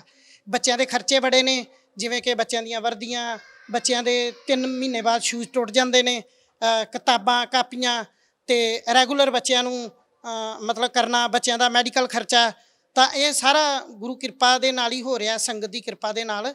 ਤੇ ਹੁਣ ਆਉਣ ਵਾਲੇ ਸਮੇਂ ਵਿੱਚ ਜਿਹੜੀ ਸਭ ਤੋਂ ਵੱਡੀ ਗੱਲ ਹੈ ਕਿ ਸਾਡੇ ਇਲਾਕੇ ਦੇ ਕਿਸੇ ਵੀ ਜਾਤੀ ਨਾਲ ਸੰਬੰਧਿਤ ਬੱਚੇ ਨੇ ਜਿਹੜੇ, ਉਹਨਾਂ ਨੂੰ ਇਸ ਅਕੈਡਮੀ ਦੇ ਵਿੱਚ ਇੰਗਲਿਸ਼ ਮੀਡੀਅਮ ਫ੍ਰੀ ਐਜੂਕੇਸ਼ਨ ਔਰ ਨਾਲ ਹੀ ਅਸੀਂ ਨਰਸਰੀ ਤੋਂ ਲੈ ਕੇ ਮਤਲਬ +2 ਤੱਕ ਜਿਹੜੀ ਸਾਡੀ ਸਿੱਖ ਇਤਿਹਾਸ ਹੈ ਉਹਦੇ ਬਾਰੇ ਜਾਣਕਾਰੀ ਔਰ ਇੱਕ ਟੀਚਰ ਸਪੈਸ਼ਲ ਕੀਰਤਨ ਦਾ ਤੇ ਸੰਥਿਆ ਦਾ ਰੱਖਿਆ ਹੈ, ਜੋ ਕਿ ਆਉਣ ਵਾਲੇ 5-7 ਸਾਲਾਂ ਵਿੱਚ ਮੇਰਾ ਖਿਆਲ ਹੈ ਵੀ ਬਹੁਤ ਵਧੀਆ ਰਿਜ਼ਲਟ ਹੋਣਗੇ। ਤੇ ਅਕਾਲ ਪੁਰਖ ਵਾਹਿਗੁਰੂ ਕਿਰਪਾ ਕਰੇ ਵੀ ਆਉਣ ਵਾਲੇ ਸਮੇਂ ਵਿੱਚ ਇਸ ਅਕੈਡਮੀ ਦਾ ਨਾਂ ਹੋਏਗਾ। ਇਹ ਪੰਜਾਬ ਦੀ ਇਸ ਏਰੀਏ ਦੇ ਵਿੱਚ ਪਹਿਲੀ ਸੰਸਥਾ ਹੈ ਜਿਹਦੇ ਵਿੱਚ ਇਸ ਸਾਲ ਤੋਂ ਸਿੱਖ ਬੱਚਿਆਂ ਨੂੰ ਜਾਂ ਗਰੀਬ ਬੱਚੇ ਭਾਵੇਂ ਕਿਸੇ ਹੋਰ ਜਾਤੀ ਨਾਲ ਜਾਂ ਕਿਸੇ ਹੋਰ ਧਰਮ ਨਾਲ ਵੀ ਸੰਬੰਧਿਤ ਨੇ, ਗਰੀਬ ਨੇ, ਤੇ ਉਹਨਾਂ ਨੂੰ ਵੀ ਫ੍ਰੀ ਐਜੂਕੇਸ਼ਨ। ਕੋਈ ਅਜਿਹਾ ਨੌਜਵਾਨ ਜੋ 84 ਦੇ ਸਮੇਂ ਤੋਂ ਜਾਂ ਉਸ ਤੋਂ ਬਾਅਦ ਜੋ 95-96 'ਚ ਦੌਰ ਹੋਇਆ, ਉਸ ਤੋਂ ਬਾਅਦ ਜੋ ਨੌਜਵਾਨ ਅਜਿਹਾ ਹੈ ਕੋਈ ਆਪਣੀ ਸੰਸਥਾ 'ਚ ਹੁਣ ਜਿਹੜਾ ਇੱਥੇ ਰਹਿ ਰਿਹਾ ਹੋਵੇ ਕਿ ਮੈਂ ਇੱਥੇ ਹੀ ਸੇਵਾ ਕਰਨੀ ਆ? ਤੇ ਤੁਸੀਂ ਦੱਸਿਆ ਕਿ ਕਈ ਵਿਆਹ ਚੁੱਕੇ ਆ ਤੇ ਕਈ ਬਾਹਰ ਚਲੇ ਗਏ ਆ, ਕੋਈ ਅਜਿਹਾ ਨੌਜਵਾਨ ਹੈਗਾ? ਹਾਂਜੀ ਹੈ, ਜਿਵੇਂ ਕਿ ਵਿਸ਼ਵਜੀਤ ਸਿੰਘ ਮੇਰਾ ਭਤੀਜਾ ਹੀ ਹੈ ਤੇ ਉਹ ਮੇਰੇ ਨਾਲ ਹੀ ਸੇਵਾ ਕਰਵਾ ਰਿਹਾ। ਉਹਦੇ ਮੰਮੀ ਡੈਡੀ ਦੋਵੇਂ ਸ਼ਹੀਦ ਹੋਏ ਹੋਏ ਨੇ। ਤੁਹਾਡੀ ਮੈਂ ਉਹਨਾਂ ਨਾਲ ਗੱਲ ਕਰਾਉਣੀ। ਤੁਸੀਂ ਕਿਵੇਂ ਇਸ ਸੰਸਥਾ ਨਾਲ ਜੁੜੇ ਤੇ ਕਿਵੇਂ ਸੰਸਥਾ ਤੁਹਾਨੂੰ ਲੈ ਕੇ ਆਈ, ਕੀ ਕਾਰਨ ਬਣੇ ਸੀ? ਐਕਚੁਅਲੀ ਜਿਹੜੇ ਮਾਤਾ ਜੀ ਨੇ ਸੋਹਣਜੀਤ ਕੌਰ ਜੀ, ਇਹ ਮੇਰੇ ਭੂਆ ਜੀ ਨੇ। ਸੋ ਮੇਰੇ ਪੇਰੈਂਟਸ ਪਟਿਆਲੇ ਤੋਂ ਪੁਲਿਸ ਨੇ ਘਰੋਂ ਚੱਕ ਲਏ ਸੀਗੇ ਜੀ। ਮੈਂ ਸੀਗਾ 3 ਸਾਲ ਦਾ ਸੀਗਾ ਜੀ ਮੈਂ ਉਦੋਂ, ਸਿਸਟਰ ਮੇਰੀ 2 ਸਾਲ ਦੀ ਸੀਗੀ। ਤੇ ਸਾਨੂੰ ਇਹਨਾਂ ਨੇ ਚੱਕ ਕੇ ਮੇਰੇ ਪੇਰੈਂਟਸ ਨੂੰ ਮਾਰਤਾ ਸੀਗਾ ਤੇ ਸਾਨੂੰ ਜਲੰਧਰ ਛੱਡਤਾ ਸੀਗਾ ਬੱਸ ਸਟੈਂਡ ਤੇ। ਸਿਸਟਰ ਕਿੱਥੇ ਆ? ਸਿਸਟਰ ਹੁਣ ਇਸ ਟਾਈਮ ਨਿਊਜ਼ੀਲੈਂਡ ਨੇ ਜੀ। ਹਾਂਜੀ। ਸੋ ਸਾਨੂੰ ਜਲੰਧਰ ਬੱਸ ਸਟੈਂਡ ਤੇ ਛੱਡਤਾ ਸੀ। ਉੱਥੇ ਚੌਂਕੀ ਦੇ ਵਿੱਚ ਅਸੀਂ 6 ਦਿਨ ਰਹੇ ਹਾਂ, ਮੈਂ ਤੇ ਮੇਰੀ ਸਿਸਟਰ। ਤੇ 6 ਦਿਨਾਂ ਤੋਂ ਬਾਅਦ ਉੱਥੇ ਜਦੋਂ ਕੋਈ ਨਹੀਂ ਲੈਣ ਆਇਆ ਸਾਨੂੰ, ਫਿਰ ਉਸ ਟਾਈਮ ਪੁਲਿਸ ਵਾਲਿਆਂ ਨੇ ਸਾਨੂੰ ਗੱਲਬਾਤ ਕਰਕੇ ਉੱਥੇ ਰਿਕਸ਼ਾ ਚਲਾਉਣ ਵਾਲੀ ਕੋਈ ਹਿੰਦੂ ਫੈਮਿਲੀ ਸੀਗੀ ਗਰੀਬ, ਉਹਨਾਂ ਦੇ ਕੋਲੇ ਕੋਈ ਆਪਣਾ ਬੱਚਾ ਹੈ ਨਹੀਂ ਸੀਗਾ, ਉਹਨਾਂ ਨੇ ਸਾਨੂੰ ਉਹਨਾਂ ਨੂੰ ਦਿੱਤਾ। ਅਸੀਂ ਫਿਰ 4 ਸਾਲ ਉਹਨਾਂ ਦੇ ਕੋਲੇ ਰਹੇ ਹਾਂ ਜੀ। ਉਹਨਾਂ ਸਾਨੂੰ ਸਕੂਲ ਵੀ ਲਾਇਆ, ਉਹਨਾਂ ਕੋਲ ਰਹੇ, ਉਹਨਾਂ ਨੂੰ ਮੰਮੀ ਪਾਪਾ ਕਹਿੰਦੇ ਹਾਂ, ਪਿੱਛੋਂ ਸਾਰਾ ਭੁੱਲ ਗਏ ਹਾਂ ਅਸੀਂ। ਫਿਰ ਮੇਰੇ ਭੂਆ ਜੀ ਨੇ ਜਿਹੜੇ ਸੋਹਣਜੀਤ ਕੌਰ ਜੀ, ਇਹਨਾਂ ਨੇ ਟਰਸਟ ਚਲਾਇਆ ਵਾ, ਉਹਨਾਂ ਨੇ ਪੁਲਿਸ ਦੇ ਉੱਤੇ ਕੇਸ ਕੀਤਾ ਸੀਗਾ। ਕੇਸ ਤੋਂ ਫਿਰ ਉਹ ਜਦੋਂ ਕੇਸ ਕੀਤਾ, ਕੇਸ ਪੁਲਿਸ ਹਾਰ ਰਹੀ ਸੀਗੀ, ਫਿਰ ਉਹਨਾਂ ਨੇ ਕੰਪਰੋਮਾਈਜ਼ ਇੱਥੇ ਆ ਕੇ ਕੀਤਾ ਵੀ ਅਸੀਂ ਤੁਹਾਡੇ ਬੱਚੇ 2 ਹੈਗੇ ਆ, ਤੁਹਾਨੂੰ ਦੇ ਦਿੰਦੇ ਆ ਵਾਪਸ, ਵੀ ਬਾਕੀ ਤੁਹਾਡੀ ਫੈਮਿਲੀ ਦੇ ਮੈਂਬਰ ਨਹੀਂ ਹੈਗੇ। ਫਿਰ ਉਹਨਾਂ ਦੱਸਿਆ ਇਹਨਾਂ ਨੂੰ ਵੀ ਇੱਥੇ ਜਲੰਧਰ ਅਸੀਂ ਛੱਡੇ ਆ ਬੱਚੇ, ਉੱਥੋਂ ਫਿਰ ਇਹ ਸਾਨੂੰ ਜਾ ਕੇ ਲੈ ਕੇ ਆਏ ਸੀਗੇ। ਜਦੋਂ ਅਸੀਂ ਉੱਥੇ ਕਮਰੇ ਦੇ ਵਿੱਚ ਜਿਹੜੇ ਜੇਲ੍ਹ ਦੇ ਵਿੱਚ ਸਾਨੂੰ ਬੰਦ ਕੀਤਾ ਸੀ 2 ਜਣਿਆਂ ਨੂੰ, ਤੇ ਉਹਦੇ ਵਿੱਚ ਜਦੋਂ ਅਸੀਂ ਰਹਿ ਰਹੇ ਹਾਂ, ਮੇਰੇ ਚੇਤਾ ਬਾਰੀ ਹੁੰਦੀ ਸੀਗੀ ਇੱਕ, ਤੇ ਮੈਂ 3 ਸਾਲ ਦਾ ਹਾਂ ਤੇ ਸਿਸਟਰ 2 ਸਾਲ ਦੀ ਸੀਗੀ ਮੇਰੀ। ਤੇ ਮੈਂ ਅੱਡੀਆਂ ਤਾਂ ਚੱਕ ਕੇ ਇੱਦਾਂ ਬਾਹਰ ਨੂੰ ਦੇਖਦਾ ਹਾਂ ਤੇ ਬੱਸ ਸਟੈਂਡ ਦੇ ਅੰਦਰ ਹੀ ਸੀਗੀ ਉਹ ਚੌਂਕੀ, ਤੇ ਬਾਹਰੋਂ ਬੱਸਾਂ ਲੰਘਦੀਆਂ ਸੀਗੀਆਂ ਤੇ ਬਾਹਰ ਪੁਲਿਸ ਵਾਲੇ ਵੀ ਬੈਠੇ ਹੁੰਦੇ ਸੀਗੇ, ਤੇ ਉਹਨਾਂ ਨੂੰ ਵੇਖਣਾ, ਮੈਂ ਤੇ ਸਿਸਟਰ ਮੇਰੀ ਤੋਂ ਵੇਖਿਆ ਨਹੀਂ ਜਾਣਾ ਬਾਹਰ। ਕਿਉਂਕਿ ਉਹ 2 ਸਾਲ ਦੀ ਸੀ, ਉੱਦਾਂ ਹਾਈਟ ਵੀ ਉਹਦੀ ਨਿੱਕੀ ਸੀਗੀ। ਤੇ ਉਹਨੇ ਮੈਨੂੰ ਕਿਵੇਂ ਨਾ ਕਿਵੇਂ ਇਸ਼ਾਰਿਆਂ 'ਚ ਜਾਂ ਬੋਲ ਕੇ ਕੁਛ ਮੈਨੂੰ ਕਹਿਣਾ ਵੀ ਮੈਂ ਵੀ ਬਾਹਰ ਦੇਖਣਾ ਵਾ। ਸੋ ਮੇਰੇ ਕੋਲ ਜਿੰਨਾ ਕੁ ਹੋਣਾ ਉਹਨੂੰ ਮੈਂ ਤਾਂ ਚੱਕਣਾ, ਤਾਂ ਚੱਕ ਕੇ ਤੇ ਜਿੰਨਾ ਕੁ ਵੀ ਮੇਰੇ ਕੋਲ ਥੋੜ੍ਹਾ ਜਿਹਾ ਉਹਨੂੰ ਦਿਖਾਇਆ ਜਾਣਾ ਤੇ ਉਹ ਮੈਂ ਓਨਾ ਕੁ ਉਹਨੂੰ ਮਤਲਬ ਦਿਖਾ ਦਿੰਦਾ ਹਾਂ ਬਾਹਰ। ਹੁਣ ਉਹ ਪਰਿਵਾਰ ਕਿੱਥੇ ਹੈ ਜਿਨ੍ਹਾਂ ਨੇ ਤੁਹਾਨੂੰ ਸੰਭਿਆ? ਉਸ ਤੋਂ ਬਾਅਦ ਜੀ ਜਦੋਂ 4 ਸਾਲ ਅਸੀਂ ਉਹਨਾਂ ਦੇ ਕੋਲੇ ਰਹੇ ਹਾਂ, ਉਸ ਤੋਂ ਬਾਅਦ ਭੂਆ ਜੀ ਹੋਣੀ ਹੈ ਮੇਰੇ, ਇਹ ਸਾਨੂੰ ਉੱਥੋਂ ਲੈ ਆਏ ਨੇ ਤੇ ਅਸੀਂ ਉੱਥੇ ਮਿਲਣ ਜਾਂਦੇ ਰਹੇ ਉਹਨਾਂ ਨੂੰ ਛੁੱਟੀਆਂ ਦੇ ਵਿੱਚ, ਜਦੋਂ ਸਕੂਲ 'ਚ ਛੁੱਟੀਆਂ ਹੁੰਦੀਆਂ ਹੈਗੀਆਂ ਤੇ ਮਿਲਦੇ ਹਾਂ। ਉਸ ਤੋਂ ਬਾਅਦ ਹੁਣ ਤਾਂ ਉਹ ਉੱਥੇ ਮਤਲਬ ਉਹਨਾਂ ਦੀ ਡੈਥ ਹੋ ਗਈ ਜੀ। ਹੁਣ 4 ਸਾਲ ਹੋ ਗਏ ਉਹਨਾਂ ਦੀ ਡੈਥ ਹੋਈ, ਇੱਕੋ ਦਿਨ ਹੀ ਦੋਵਾਂ ਦੀ ਡੈਥ ਹੋ ਗਈ। ਮਿਲਦੇ ਰਹਿੰਦੇ ਸੀਗੇ ਵਿੱਚ ਤੋਂ? ਹਾਂਜੀ ਹਾਂਜੀ, ਆਉਂਦੇ ਸੀ, ਸਾਨੂੰ ਲੈਣ ਵੀ ਆਉਂਦੇ ਸੀਗੇ ਛੁੱਟੀਆਂ 'ਚ। ਉਹ ਇੱਥੇ ਜਦੋਂ ਅਸੀਂ ਨਿੱਕੇ ਹਾਂ ਲੈਣ ਆਉਂਦੇ ਸੀ, ਛੁੱਟੀਆਂ ਉੱਥੇ ਕੱਟਦੇ ਹਾਂ ਤੇ ਫਿਰ ਵਾਪਸ ਆ ਜਾਂਦੇ ਹਾਂ ਛੁੱਟੀਆਂ ਤੋਂ ਬਾਅਦ, ਤੇ ਆਪ ਵੀ ਜਾ ਕੇ ਬਾਅਦ 'ਚ ਮਿਲਦੇ ਰਹੇ ਹਾਂ। ਭੈਣ ਜੀ, ਤੁਹਾਡੀ ਇਸ ਸੰਸਥਾ ਵਿੱਚ ਪ੍ਰਬੰਧ ਚਲਾ ਰਹੇ ਹੋ ਤੁਸੀਂ, ਤੁਹਾਡਾ ਕੌਣ ਇਸ ਵਿੱਚ ਸਹਿਯੋਗ ਕਰ ਰਿਹਾ ਜੀ? ਦੇਖੋ, ਮਾਤਾ ਗੁਜਰੀ ਸਹਾਰਾ ਟਰਸਟ ਜਿਹੜਾ ਹੈ, ਇਹ ਜਦੋਂ 1996 ਵਿੱਚ ਰਜਿਸਟਰਡ ਕਰਾਇਆ ਗਿਆ ਸੀ, ਤਾਂ ਇਹ ਸਾਡੇ ਬਾਬਾ ਜੀ ਨਛੱਤਰ ਸਿੰਘ ਸਤਿਕਾਰਯੋਗ ਜੋ ਸਾਡੀ ਮਾਤਾ ਗੁਜਰੀ ਸਹਾਰਾ ਟਰਸਟ ਦੇ ਸਰਪ੍ਰਸਤ ਨੇ, ਇਹਨਾਂ ਦੀ ਦੇਖ ਰੇਖ ਦੇ ਹੇਠ ਹੀ ਸਾਰੀ ਸੰਸਥਾ ਚੱਲ ਰਹੀ ਹੈ। ਇਸ ਤੋਂ ਅੱਗੇ ਜਿਵੇਂ ਕਿ ਇਹ ਬਾਬਾ ਬੂਟਾ ਸਿੰਘ ਜੀ ਨੇ, ਇਹਨਾਂ ਦਾ ਪਿੰਡ ਇੱਥੇ ਨੇੜੇ ਹੈਗਾ ਖੇੜੀ ਮੁਸਲਮਾਨੀਆਂ, ਤੇ ਉੱਥੋਂ ਇਹ ਛੋਟੇ ਜਿਹੇ ਸੀਗੇ ਜਦੋਂ ਇੱਥੇ ਆਏ ਸੀਗੇ। ਉਸ ਟਾਈਮ ਇਹ ਬਿਲਡਿੰਗ ਦਾ ਨੀਂਹ ਪੱਥਰ ਰੱਖਿਆ ਸੀਗਾ ਤੇ ਇਹ ਸੇਵਾ ਕਰਨ ਲਈ ਆਏ ਸੀਗੇ। ਜਿਵੇਂ ਕਿ ਕਾਰ ਸੇਵਾ ਵਾਲੇ, ਅਸੀਂ ਉੱਥੋਂ ਗੱਡੀ ਭਰ ਕੇ ਸੰਗਤ ਦੀ ਲਿਆਂਦੀ। ਫਿਰ ਇਹ ਛੋਟਾ ਬੱਚਾ ਸੀਗਾ, ਇਹ ਇੱਥੇ ਹੀ ਰਹਿ ਗਿਆ ਤੇ ਉਦੋਂ ਤੋਂ ਲੈ ਕੇ ਇਹ ਹੁਣ ਲਾਈਫ ਡੋਨੇਟ ਕੀਤੀ ਹੋਈ ਇਹਨੇ ਮਾਤਾ ਗੁਜਰੀ ਸਹਾਰਾ ਟਰਸਟ ਨੂੰ। ਉਦੋਂ ਤੋਂ ਲੈ ਕੇ ਹੁਣ ਤੱਕ ਇਹ ਸਾਡੇ ਮੁੱਖ ਸੇਵਾਦਾਰਾਂ ਵਿੱਚੋਂ ਇੱਕ ਨੇ। ਬਾਬਾ ਜੀ ਦੀ ਸਰਪ੍ਰਸਤੀ ਹੈ, ਇਹਨਾਂ ਦੀ ਸਰਪ੍ਰਸਤੀ ਹੈ, ਇਹ ਬਿੱਲਾ ਸਿੰਘ ਨੇ। ਇਹਨਾਂ ਦੀ ਘਰ ਵਾਲੀ ਦੀ ਡੈਥ ਹੋ ਗਈ ਸੀ, ਆਪਣੀਆਂ 2 ਬੇਟੀਆਂ ਲੈ ਕੇ ਆਏ ਸੀ ਇੱਥੇ। ਇਹਨਾਂ ਦੀ ਇੱਕ ਬੇਟੀ ਹੁਣ ਇੱਥੋਂ ਹੀ +2 ਕਰਕੇ ਇੰਗਲੈਂਡ ਚਲੀ ਗਈ ਹੈ, ਉਹਨਾਂ ਦਾ ਵੀਜ਼ਾ ਲੱਗ ਗਿਆ, ਕੋਈ ਮਹੀਨਾ ਕੀ ਹੋਇਆ ਹੈ। ਤੇ ਇੱਕ ਬੇਟੀ ਇਹਨਾਂ ਦੀ 10th ਕਲਾਸ ਵਿੱਚ ਪੜ੍ਹਦੀ ਹੈ। ਇਹਨਾਂ ਨੂੰ ਕੋਈ ਤਕਰੀਬਨ 12-15 ਸਾਲਾਂ ਤੋਂ ਇੱਥੇ ਹੀ ਰਹਿ ਰਹੇ ਨੇ। ਇਹ ਵੀ ਸੇਵਾਦਾਰ ਨੇ, ਇੱਥੇ ਹੀ ਸੇਵਾ ਕਰ ਰਹੇ ਨੇ। ਇਹ ਵਿਸ਼ਵਜੀਤ ਹੁਣੀ ਜਿਵੇਂ ਕਿ ਇੱਥੇ ਹੀ ਪੜ੍ਹੇ ਨੇ ਤੇ ਇੱਥੇ ਹੀ ਸੇਵਾ ਕਰ ਰਹੇ ਨੇ। ਇੱਧਰ ਆ ਪ੍ਰਗਟ ਸਿੰਘ ਜੀ ਨੇ, ਜਾਂ ਹੋਰ 2-4 ਸੇਵਾਦਾਰ ਨੇ। ਇਕੱਲੇ ਨਹੀਂ, ਇੱਕ ਪੂਰੀ ਟੀਮ ਹੈਗੀ ਹੈ। ਜਿਵੇਂ ਕਿ ਬੀਬੀਆਂ ਨੇ ਕੁਝ ਇੱਥੇ, ਵਿਡੋ ਲੇਡੀਜ਼ ਆਪਣੇ ਬੱਚਿਆਂ ਨੂੰ ਲੈ ਕੇ ਆਈਆਂ ਸੀ। ਸਵੇਰੇ ਬੱਚੇ ਰੋਟੀ ਬਣਾਉਂਦੇ ਨੇ, ਦੁਪਹਿਰ ਦੀ ਰੋਟੀ ਉਹ ਬਣਾਉਂਦੀਆਂ ਨੇ, ਬੱਚਿਆਂ ਦੀ ਟੇਕ ਕੇਅਰ ਕਰਨ ਵਿੱਚ ਉਹ ਸਹਿਯੋਗ ਕਰਦੀਆਂ ਨੇ। ਇਸ ਤਰੀਕੇ ਨਾਲ ਇੱਕ ਪੂਰੀ ਟੀਮ ਹੈ ਜੀ। ਸੋ ਭੈਣ ਜੀ, ਸੰਗਤ ਲਈ ਕੀ ਅਪੀਲ ਹੈ ਕਿ ਪ੍ਰਬੰਧ ਚਲਾਉਣ ਵਿੱਚ ਕੀ ਸਹਿਯੋਗ ਕਰਿਆ ਜਾਵੇ? ਮੇਰੀ ਸਮੂਹ ਸੰਗਤ ਨੂੰ ਅਪੀਲ ਹੈ ਕਿ ਕੋਵਿਡ ਦੌਰਾਨ 2 ਸਾਲਾਂ ਦੇ ਵਿੱਚ ਸਾਡੀ ਜਿਹੜੀ ਡੋਨੇਸ਼ਨ ਹੈ ਬਿਲਕੁਲ ਰੁਕੀ ਹੋਈ ਹੈ। ਅਸੀਂ ਜਿਵੇਂ ਕਿ ਇੱਥੇ ਡਿਵੈਲਪਮੈਂਟ ਬਿਲਕੁਲ ਰੁਕ ਚੁੱਕੀ ਹੈ। ਸਾਡਾ ਲੰਗਰ ਹਾਲ ਹੈ, ਉਹਦੀਆਂ ਸਰਕਾਰ ਨਵੀਂ ਬਣੀ ਆ, ਉਹਨਾਂ ਨੂੰ ਕੁਝ ਅਪੀਲ ਕਰਨਾ ਚਾਹੋਗੇ ਜੀ? ਸਰਕਾਰ ਜਿਹੜੀ ਨਵੀਂ ਬਣੀ ਹੈ, ਇਹਦੇ ਤੱਕ ਅਪਰੋਚ ਨਹੀਂ ਹੋ ਸਕੀ। ਜਿਹੜੀ ਪਿਛਲੇ 5 ਸਾਲ ਸੀ, ਜਿਵੇਂ ਕਿ MP ਸਿੰਘ ਨਾਲ ਫੋਨ ਤੇ ਗੱਲ ਹੁੰਦੀ ਸੀ, ਪਰ ਉਹਨਾਂ ਨੇ ਮਹਾਰਾਜ ਨੂੰ ਮਿਲਾਉਣ ਦੇ ਵਿੱਚ ਸਾਡੀ 1% ਵੀ ਮਦਦ ਨਹੀਂ ਕੀਤੀ। ਪਿਛਲੇ 5 ਸਾਲ ਬਿਲਕੁਲ ਸਾਡਾ ਸਿੱਧਾ ਹੀ ਨਿਕਲ ਗਿਆ, ਕੋਈ 1 ਰੁਪਏ ਦੀ ਮਦਦ ਨਹੀਂ ਹੋਈ। ਜਿਵੇਂ ਕਿ ਬਿਲਡਿੰਗ ਫੰਡ ਕੋਈ ਨਾ ਕੋਈ ਮਿਲੇ, ਇਹਨੂੰ ਅੱਗੇ ਰੈਨੋਵੇਟ ਕਰਨ ਵਾਸਤੇ ਬਹੁਤ ਸਾਰਾ ਇਨਕੰਪਲੀਟ ਕੰਮ ਪਿਆ ਹੈ। ਕਿਤੇ ਜਿਵੇਂ ਕਿ ਟੁੱਟ ਭੱਜ ਹੋਈ ਹੈ, ਬਾਥਰੂਮ ਟੁੱਟੇ ਪਏ ਨੇ, ਉਹਨਾਂ ਨੂੰ ਬਣਾਉਣਾ ਸੀ। ਲੰਗਰ ਹਾਲ ਬਣਾਇਆ ਹੈ, ਉਹਨਾਂ ਦੀਆਂ ਵਿੰਡੋ ਨਹੀਂ ਲੱਗ ਸਕੀਆਂ। ਮੱਛਰ ਮੱਖੀ ਜਿਹੜਾ ਹੈ, ਕਿਚਨ ਇਨਕੰਪਲੀਟ ਹੈ। ਤੇ ਮੈਂ ਚਾਹੁੰਦੀ ਹਾਂ ਕਿ ਕਿਸੇ ਤਰੀਕੇ ਨਾਲ, ਜਿਵੇਂ ਕਿ ਵੱਡੇ ਡੋਨਰ ਨੇ, ਤੇ ਇਹ ਸਾਡਾ ਇਨਕੰਪਲੀਟ ਜਿਹੜਾ ਕੰਮ ਹੈ ਇਹਨੂੰ ਠੀਕ ਕੀਤਾ ਜਾਏ। ਤੇ ਬੇਨਤੀ ਕਰਦੀ ਹਾਂ ਕਿ ਕੋਈ ਨਾ ਕੋਈ ਕਿਰਪਾ ਕਰੇ ਤੇ ਇਹਨੂੰ ਕੰਪਲੀਟ ਕਰ ਲਈਏ। ਸੋ ਅੱਜ ਪਹੁੰਚੇ ਸੀ ਮਾਤਾ ਗੁਜਰੀ ਸਹਾਰਾ ਟਰਸਟ, ਜਿੱਥੇ ਬੱਚਿਆਂ ਨੇ ਦੱਸਿਆ ਕਿ ਇਹ ਸਹਾਰਾ ਟਰਸਟ ਕਿਵੇਂ ਉਹਨਾਂ ਲਈ ਡਟ ਕੇ ਖੜੀ ਅਤੇ ਉਹਨਾਂ ਦਾ ਜੀਵਨ ਦੀ ਹਰ ਇੱਕ ਲੋੜ ਪੂਰੀ ਕੀਤੀ ਗਈ। ਸੋ ਅਜਿਹੀ ਜਾਣਕਾਰੀ ਲਈ ਜੁੜੇ ਰਹੋ ਔਨ 에ਅਰ ਦੇ ਨਾਲ। ਧੰਨਵਾਦ।